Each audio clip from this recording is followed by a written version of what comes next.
آپ کو آواز آنی چاہیے اب تو.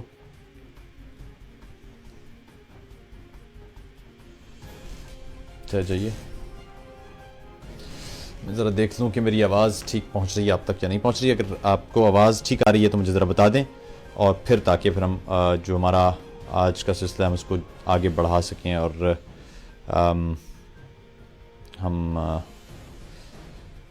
کیونکہ کافی عرصے کے بعد موقع مل رہا ہے آپ سے اس طرح سے گفتگو کرنے کا, کیونکہ معاملات کچھ اس طرح کے تھے, اور پھر اب معاملہ یہ ہے کہ ضروری ہو گیا تھا آپ سے بات کرنا, تو اس لیے آپ سے ملاقات ہو رہی ہے. کہ میں چیک کر لوں ذرا کہ سب ٹھیک اگر جا رہا ہے, آواز ٹھیک جا رہی ہے, تو پھر ہم آگے بڑھتے ہیں اور دیکھتے ہیں. ذرا آپ لوگ مجھے بتا دیجیے کمنٹس میں, مجھے بتا دیجیے کہ آپ تک بالکل آواز ٹھیک پہنچ رہی ہے. اچھا, کانٹ ہیئر یو, ٹھیک ہے.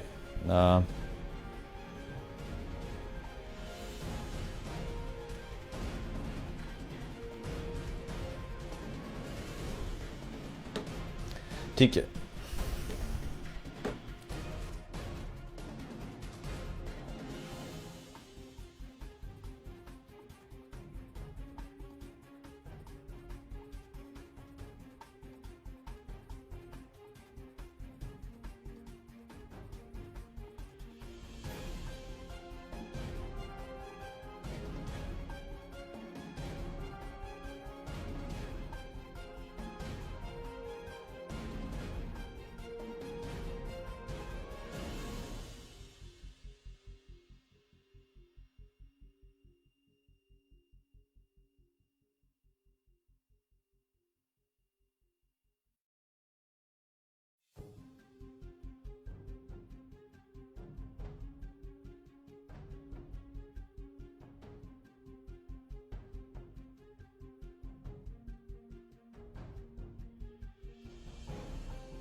میری آواز آ رہی ہے آپ کو؟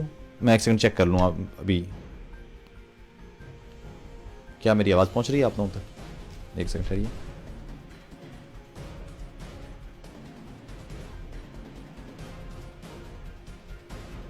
میری آواز اب ٹھیک ہے آپ لوگوں تک پہنچ رہی ہے؟ میں ذرا دیکھ لوں کہ میری آواز بالکل ٹھیک ہے. اب میرے خیال میں آپ کو آ رہی ہے. یہ اب ٹھیک آ رہی ہے.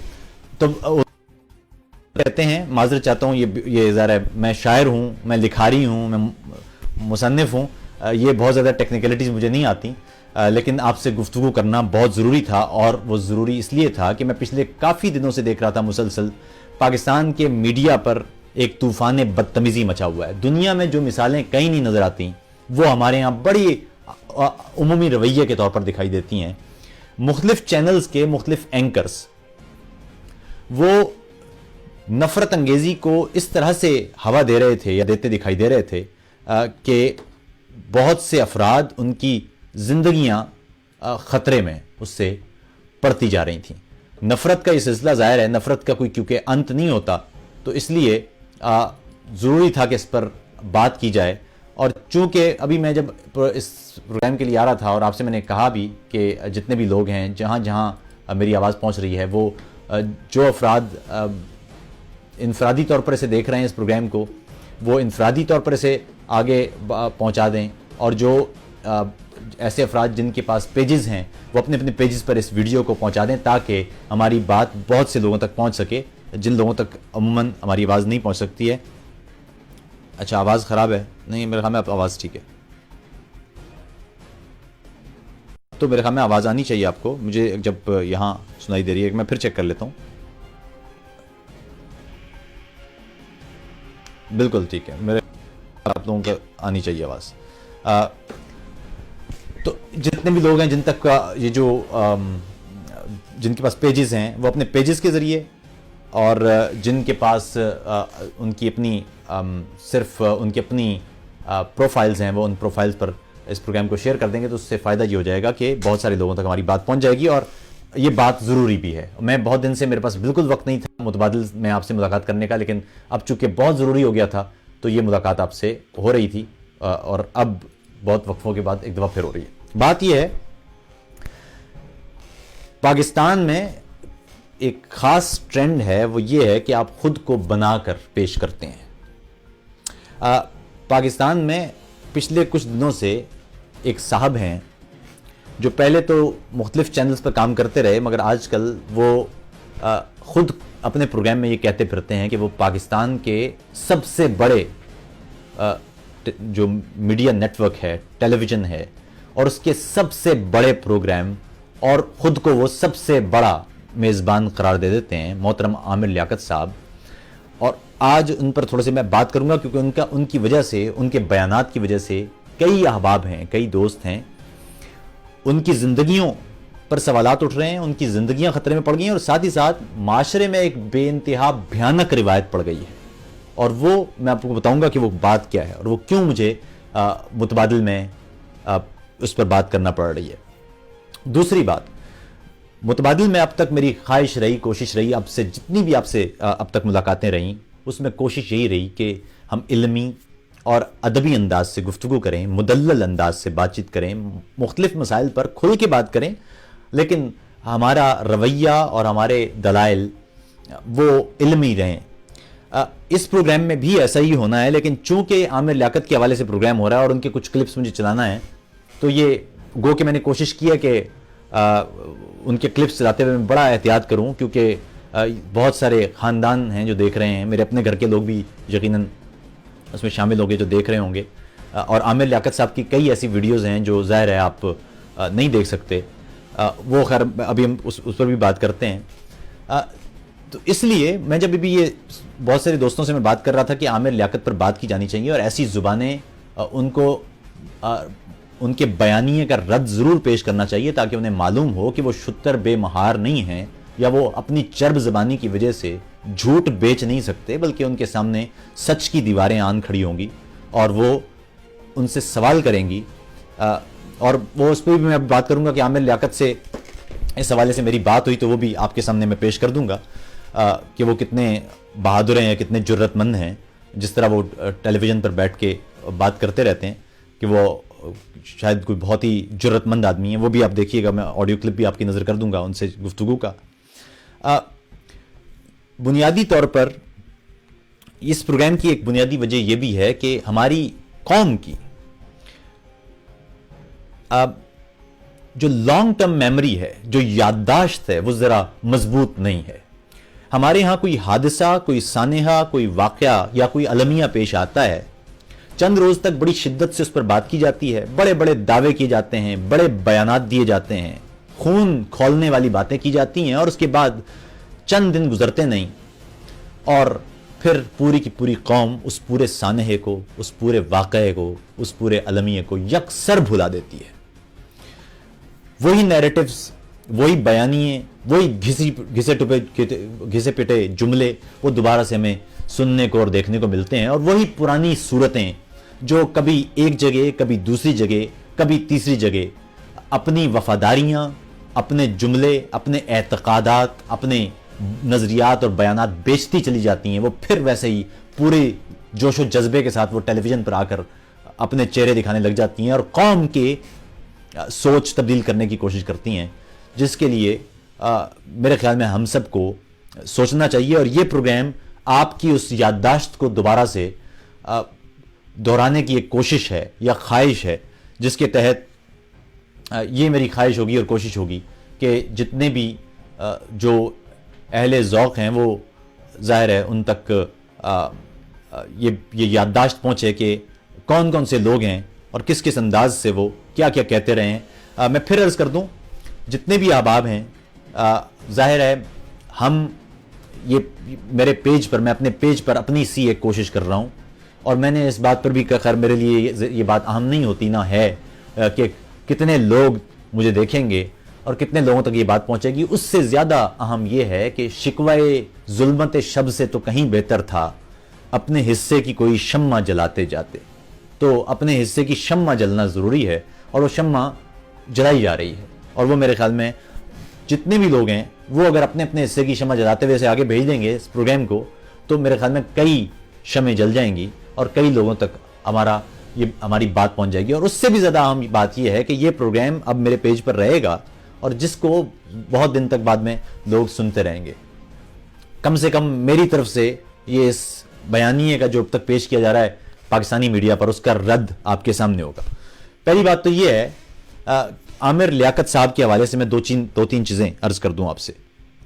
عامر لیاقت صاحب کا سب سے پہلے ان کے ماضی اور ان کے کردار پر بات ہونا چاہیے, ان کی اہلیت پر بات ہونا چاہیے, اور پھر ان کی اب فعالیت پر بات ہونا چاہیے کہ وہ آج کل کر کیا رہے ہیں, اور ان کی بہادری پر بھی پھر بات ہونا چاہیے کہ وہ کتنے جرت مند ہیں. اور اس کے بعد آخر میں یہ پورا معاملہ آپ سے بتاؤں گا, آپ سے بانٹنا چاہوں گا کہ یہ واقعہ عامر لیاقت اور دیگر اینکرز وہ جو پھڑپھڑاتے پھر رہے ہیں اس کی بنیادی وجہ کیا ہے, اور کیوں ان لوگوں کو اس طرح سے یہ اچانک ان کے اندر یہ جوش آیا ہوا ہے کہ یہ مختلف لوگوں کو جو بھی انسانی حقوق کی آواز اٹھانے کی کوشش کرتا ہے پاکستان میں, اس پر یہ لیبلنگ کرتے ہیں, اسے مختلف نام دیتے ہیں, کہیں جاسوس, کہیں غدار, کہیں گستاخ, جانے کیا کیا.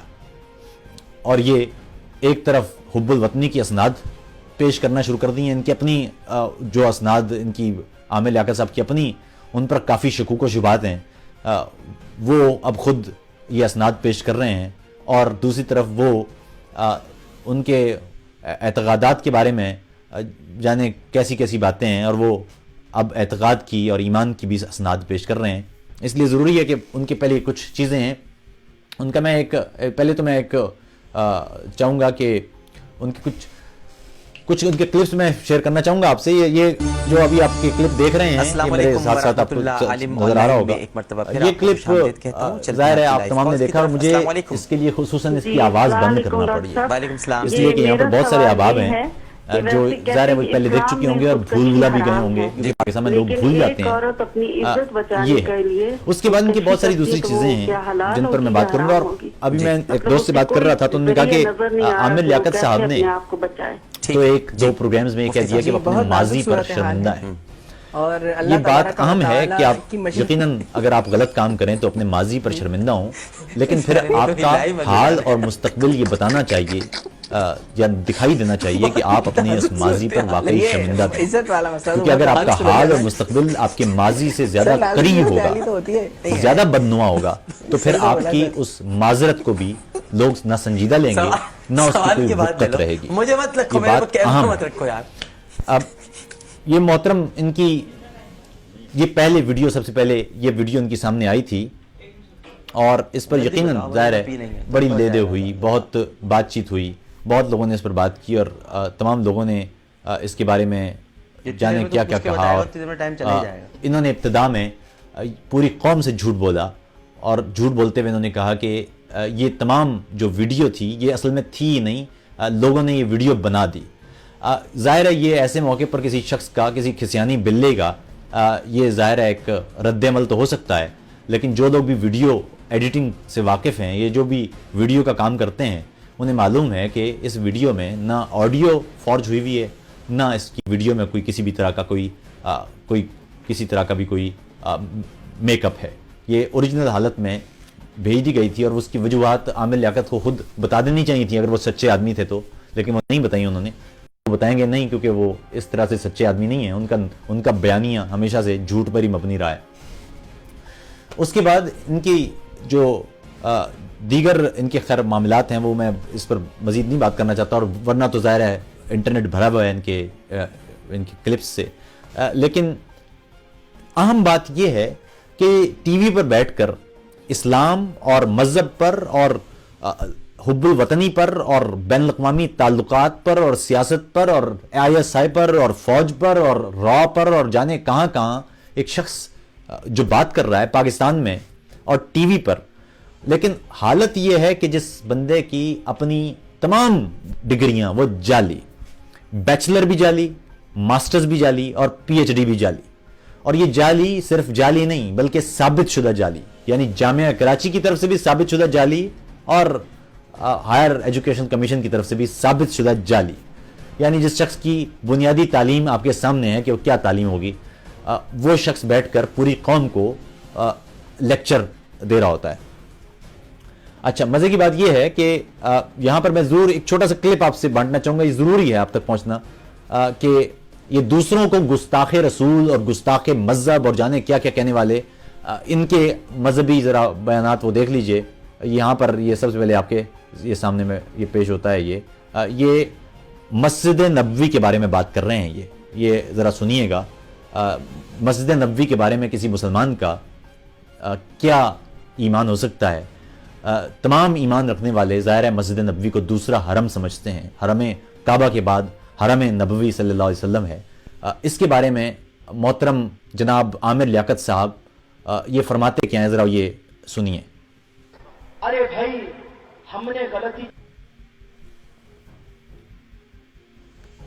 کی، ہم تو جاہل تھے، ہمیں تو بادشاہ مشہدی کی صحبت بھی نہیں ملی تھی، ہمیں تو مظفر شاہ بھی نہیں ملے تھے اس وقت، ہمیں تو خادم حسین رضوی بھی نہیں ملے تھے، تو 17 سال سے انہی کے اٹھا رہا ہے۔ گستاخ رسول اللہ، گستاخ رسول اللہ۔ اب کیا کہوں، جملے آ کے رک جاتے ہیں۔ مینار کے دشمنوں کے، یہ ان کا بیان ہے مسجد نبوی کے بارے میں۔ پھر یہ ایک اور جگہ پر جو صحابہ اکرام ہیں ان کے بارے میں یہ فرماتے کیا ہیں، ذرا یہ بھی اب سن لیجئے، چھوٹا سا کلپ، میں زیادہ وقت نہیں دوں گا آپ کا۔ تم حدیثیں گھڑتے ہو، تم نے بنو امیہ کے دور میں حدیثیں لکھوائی ہیں، تم ان کے فضائل بیان کرتے ہو، ان کا ذکر بیان کرتے ہو کہ اٹھاتے نہیں کیوں نبی کا جنازہ، کہاں مر گئے بیٹیاں دینے والے؟ یہ آپ کے سامنے ہیں، یہ صحابہ کے بارے میں محترم عامر لیاقت صاحب کی یہ رائے ہے، اور یہ کہہ چکے ہیں جی کہ یہ معذرت کر چکے ہیں۔ اب یہ معلوم نہیں چلتا انہوں نے معذرت کس پر کی ہے۔ یہ ایک طرف ایسے جملے عوامی مقامات پر، عوامی بیٹھکوں میں یہ ایسے جملے کہہ رہے ہیں مذہب کے اعتبار سے بھی، اس کے بعد